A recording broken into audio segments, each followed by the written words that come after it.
France 24 brings you a special edition on historic currency reform in West Africa. 8 West African countries agree on a raft of measures to overhaul their common currency, the CFA franc. This as the countries look to distance themselves from the currency's creator, France. Hi, and welcome to this special edition on France 24. We've got live reporting, studio guests, and analysis all coming up for you over this next half hour as we cover the historic reform of one of West Africa's major currencies, the CFA franc. 8 countries in West Africa have agreed to change the name of their common currency to ECO. But the monetary overhaul is more than just a name change. Key financial links to France, which created and backed the currency, will also be cut. Camina Delec explains. It was an announcement that could change the economic lives of more than 110 million West Africans. La création de l'ECO. As well as changing the name of the CFA franc, the Ivorian president announced other measures to distance the currency, currently used by 14 African states, from French influence. L'arrêt de la centralisation. 50% of our currency reserves will no longer be held in the French treasury. French representatives will be removed from all decision-making bodies of the Economic and Monetary Union of West Africa. 8 West African countries have agreed to adopt the ECO, while many Central African countries will continue to use the CFA franc. The currency, which is printed in France, was established in 1945 and is seen by some as a sign of post-colonial interference in former French territories. ECO, the new currency, will remain pegged to the euro, a decision lauded by President Macron. The heads of state of the Economic and Monetary Union of West Africa have made the choice to preserve macroeconomic stability. The Economic Community of West African States hopes to have the ECO in place in 2020, but this may be optimistic. None of the member states currently meet the criteria for adopting the currency. Debts worth less than 70% of GDP and inflation at 10% or less. Now, for more analysis on this subject, we're joined in the studio with Doug Herbert. Morning. Thanks for being here, Doug. Now, this is being hailed as a historic reform. As we just heard, 110 million West Africans could see their lives changed by this reform. Why is this such a big deal? Look, a big element, and we heard it in that report just now, is symbolic and psychological, and you shouldn't really minimize it because just because it's symbolic doesn't mean it's not important. The old currency, well, the current currency until the name change, the CFA franc, I mean, originally when it was created back in 1945, it literally stood for the franc of the colonial French colonies of Africa. That was what the acronym stood for.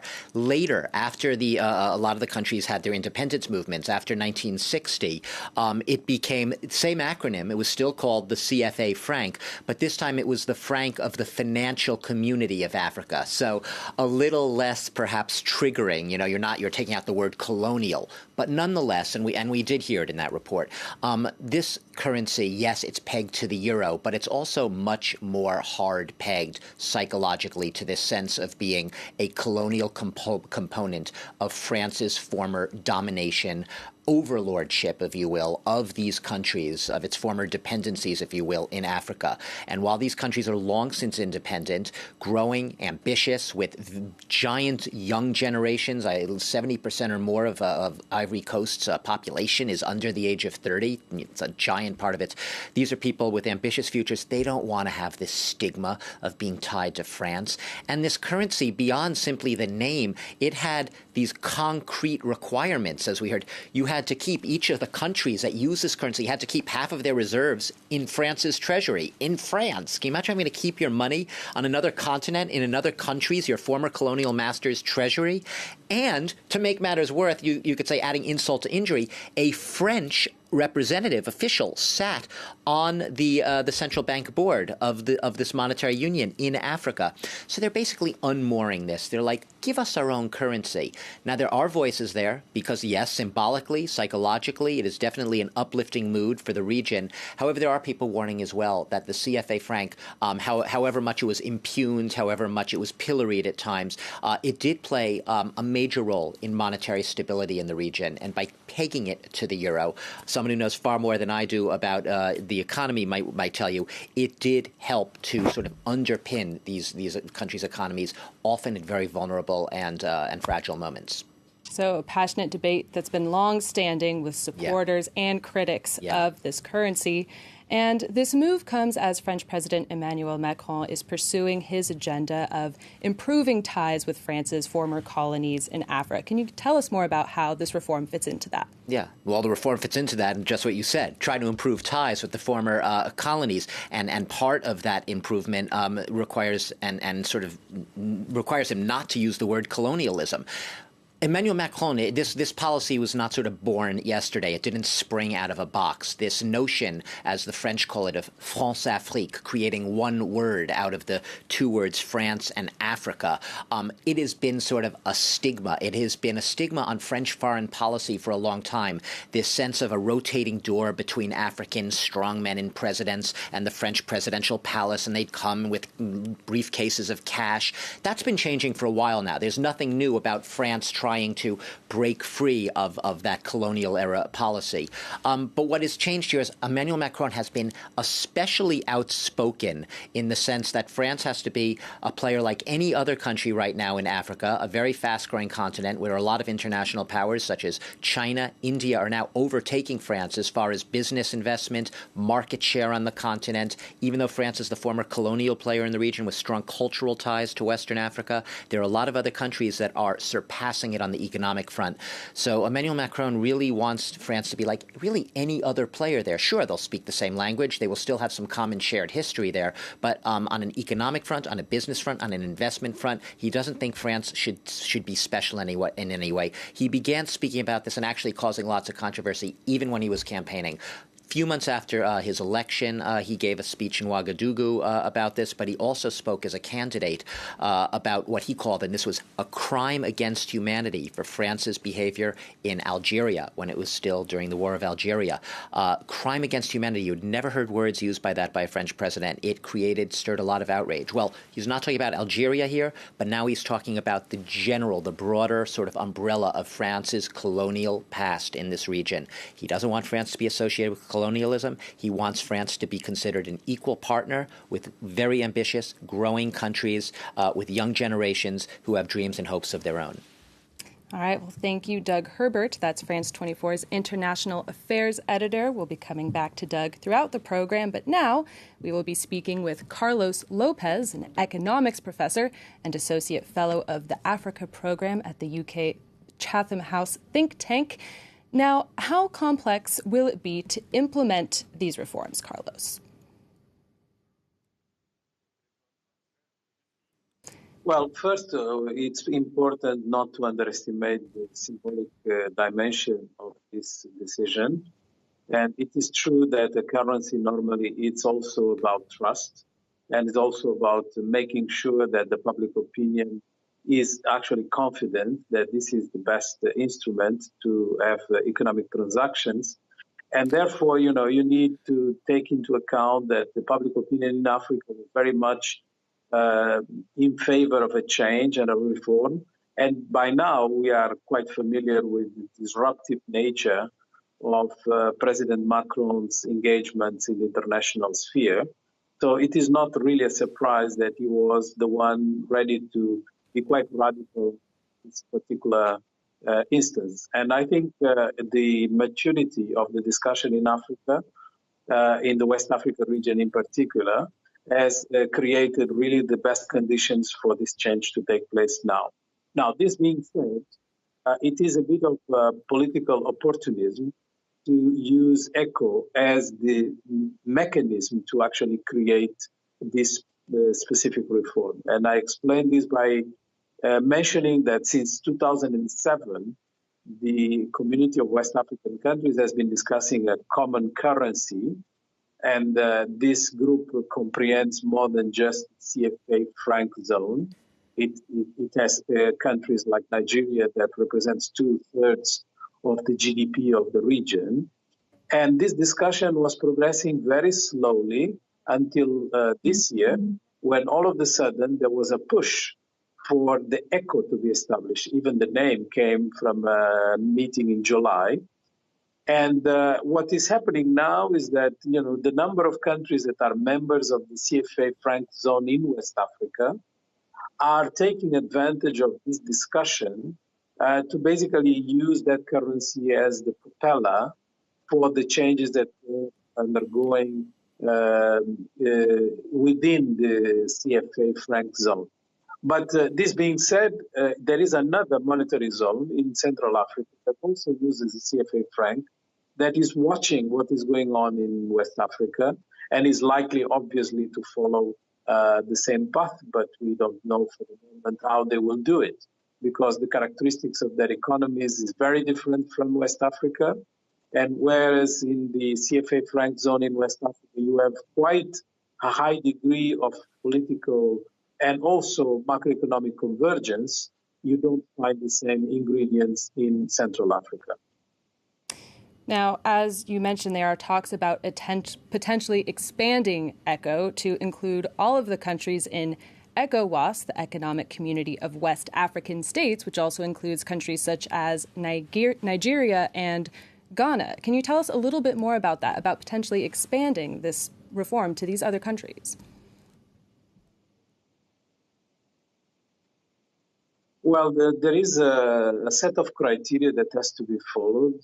Some of the criteria are relatively easy to attain. Like, for instance, the fact that countries have to have 3 months of imports in their reserves, it's possible.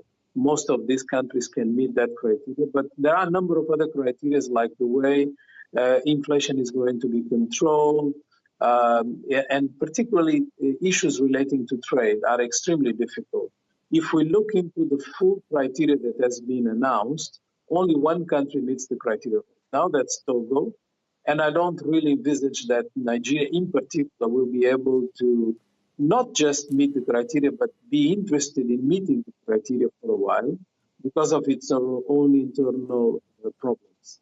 Ghana may be in a situation that is slightly better than Nigeria. But listen, the most important aspect to consider is that the CFA franc zone has been possible in West Africa to work properly because of a number of guarantees and characteristics that are now under discussion will be replaced, apart from the reforms that have already been announced. But we don't see a level of integration that is commensurate with the monetary zone. Normally, when you have a monetary zone, it's also to have a high degree of integration. And these economies have about 20% of trade that is intra-regional, whereas, for instance, in the Eurozone, you will find something like 60 plus. So the main reason for having a monetary zone should be better integration of the country. So what is expected is that the criteria that has now been set, the ambitious criteria that has been set for the ECO, will allow for the number one priority to actually be effective, which is regional integration. And this has not happened before.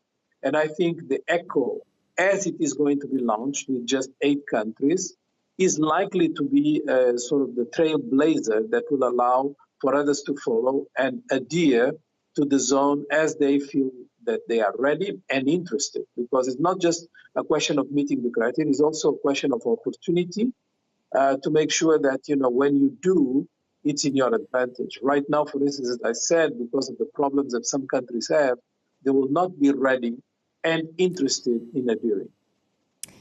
All right, Carlos Lopez, economics professor and associate fellow at Chatham House. Thank you so much for that analysis.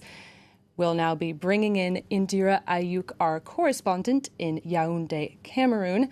Now, as we just heard in the program, These West African countries are reforming the CFA franc, but there are some countries in Central Africa that will keep using the currency. Can you tell us more about that?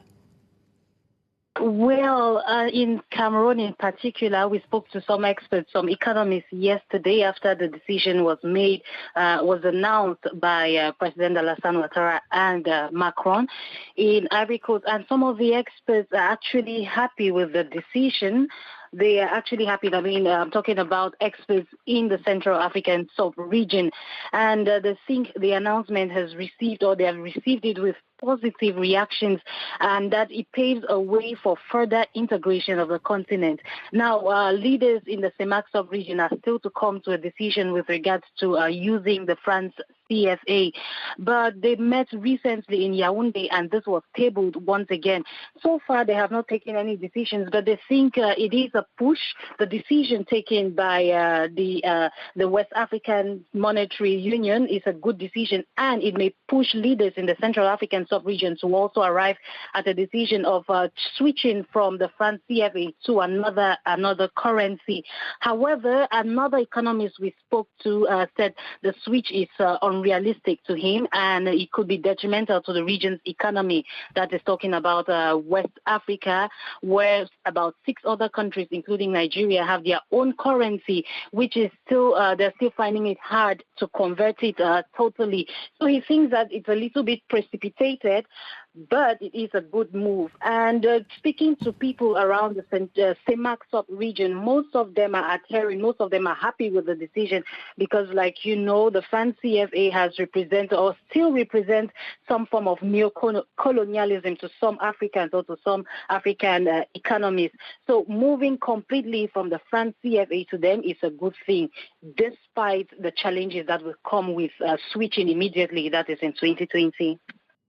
Now, there's been a passionate debate, a long-standing debate in West African countries using the CFA franc about its advantages and its disadvantages. Has there been a similar debate like that in Central African countries such as Cameroon on the CFA franc as well? Similar debate there? Yes, there has been a debate still ongoing. That debate is still ongoing. People think that it is time Africa can stand on its own feet, handle its own currencies, and deal with the challenges that other African countries have been dealing with since they decided to adopt their own currency.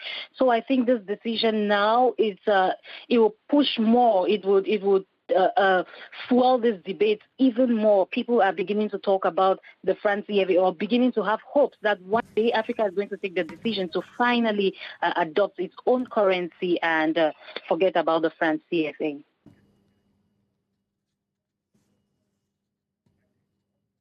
All right, that was Indira Ayuk, our France 24 correspondent in Yaoundé, Cameroon. Now, as we've been saying, this reform may well be remembered as a defining moment in France's long and complicated relationship with its former colonies. And even before he was elected, French President Emmanuel Macron had positioned himself as someone who could reset bilateral ties with Francophone countries in Africa. Valerie de Kemp takes a look at the recent history of the up and downs in this relationship. Announcing the end of the CFA franc, French President Emmanuel Macron said it was time to turn the page on France's colonial past and forge new ties with Francophone Africa. Too often, France is seen as having a hegemonistic view and the trappings of colonialism. That was a grave mistake and a fault. During the French presidential campaign in 2017, Macron had already called colonialism a crime against humanity, distancing himself from his predecessors. Back in 2007, on a state visit to Senegal, French President Nicolas Sarkozy outraged public opinion with a speech that was widely condemned as patronizing and arrogant. The tragedy of Africa is that the African man has not yet entered history.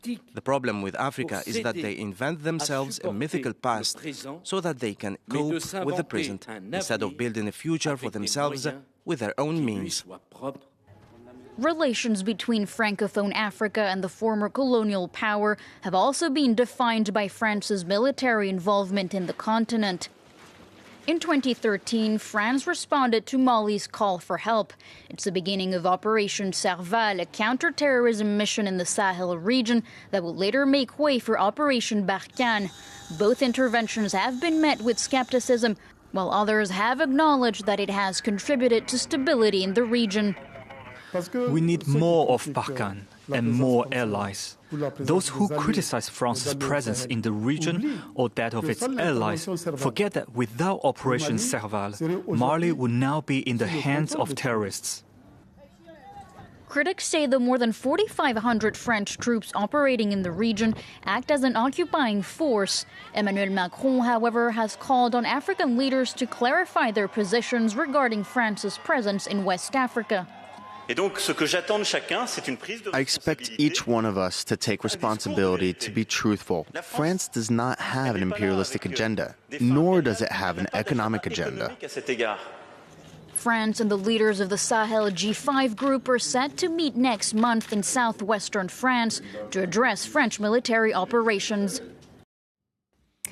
We're now going to open up this discussion with Doug Herbert, our international affairs editor, still with us in the studio, and Lionel Zansou. Welcome. Thanks for joining us, former Prime Minister of Benin.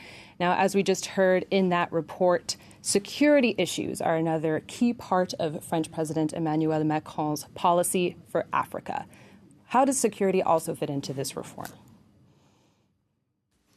Take it away. For me, it's a very sort of historic move from France, and it's a lot of work by the heads of state of the ECOWAS. The ECOWAS has worked both the Anglo-Saxon countries, Anglophone countries, and Francophone countries. And what has been opened yesterday is a platform attractive for other countries. So the 8 countries, converging countries of the so-called WAEMU, so the Francophone countries of the franc CFA, of the CFA currency, are now open to attract other countries. Probably the most similar, like Guinea, like Sierra Leone, like Liberia, or even Cabo Verde, which is in de facto parity, fixed parity with euro already, but is not a member of the zone. I mean, it's an open platform to reinforce, to strengthen the economic integration. Because in our countries, the currency level is an obstacle even more important than the tariffs. Everything around the customs is less important than the fact that some of our currencies, like the Naira or the Cedi in Ghana, are volatile, can create a 20%, 25% for 1 year difference in the pricing system. We need instruments of a better integration. And the real economic consequences are in terms of job creation, in terms of trade. We are the part of the world where the trade among neighbors is the lowest compared to Europe, compared to Latin America, compared to Asia.